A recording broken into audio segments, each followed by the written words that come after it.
what's up guys? So I filmed this video a couple of days ago, and this is the first time that I'm going to preface the video before you watch it. Number one, don't watch this video unless you have the time to watch it. It's only 4.5 minutes out of your day, but don't watch it unless you have time to watch it from start to finish. Otherwise, it's not going to make sense. Number two, I did a pre-screening of this video on my Periscope, which if you're not following me there, go check that out because that's what I do sometimes. And the overall consensus was that this is a great concept, but it's a concept that people aren't ready to accept quite yet. So I encourage you to watch this video with an open mind. Forget what you know, forget what you think you know about depression, and just go into it with an open mind, expecting nothing. So with that being said, let me stop talking, enjoy the video. Thank you for watching, as always.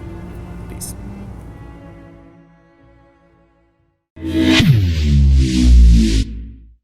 Hey, what's up guys? So let me ask you this.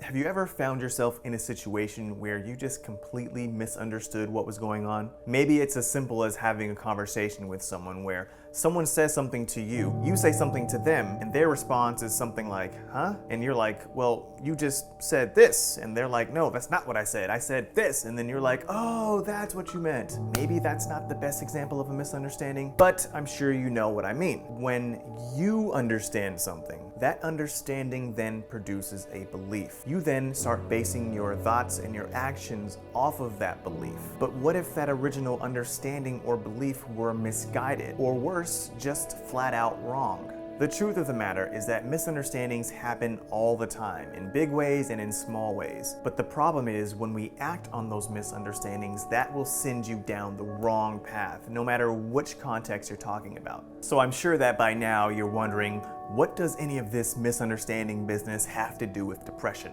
What if I told you that your understanding of what depression is wrong, and that misunderstanding of yours is what's keeping you depressed? So here's how I cured my depression.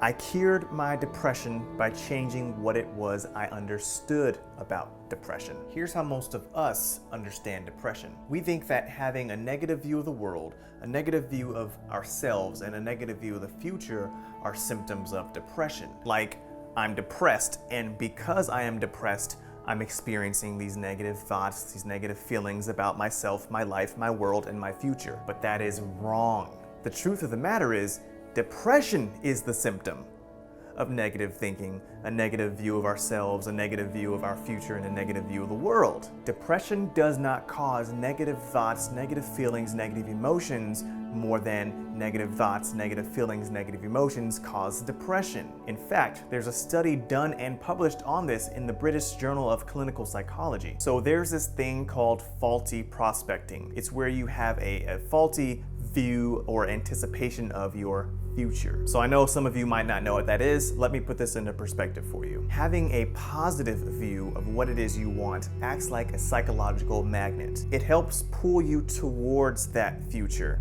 and helps you find the path in which to do so. When you focus on a picture in your mind of what it is you want or what you're anticipating, whether it's good or bad, you are going to be drawn closer to that.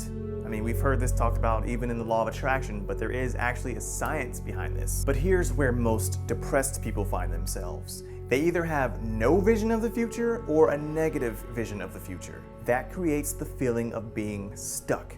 And feeling stuck, feeling like you have nowhere to go, then creates more negative thoughts and negative emotions, which then creates your depression. It kind of reminds me of that age-old question, what came first, the hen or the egg? Well, what came first, the negative thinking or the depression? So to put this all very simply, the curing of your depression starts when you adopt a better idea or a better vision of what's to lie ahead of you in the future. This is not easy at all, I know this, but if you really want to do something that's worthwhile in life, it takes a little bit of work. Actually, it takes a lot of work. It's gonna take a lot of work, but that's the beauty of it. You can always change your mind about something. Your depression isn't ruling you. Your negative thoughts are ruling you, and we have full control of what it is we choose to think about. So I'm not gonna ramble on and on about this. I hope this perspective helps you, and I hope that more importantly, you start taking the necessary steps to controlling your mind and controlling What vision of yourself you have in the future. Paint a positive picture of yourself in the future. Don't anticipate negativity. Expect positivity. Envision positivity, and you'll be drawn to it. You'll find that you won't even be able to help it. Good things will just start happening. Thank you for watching. Talk to you soon. Peace.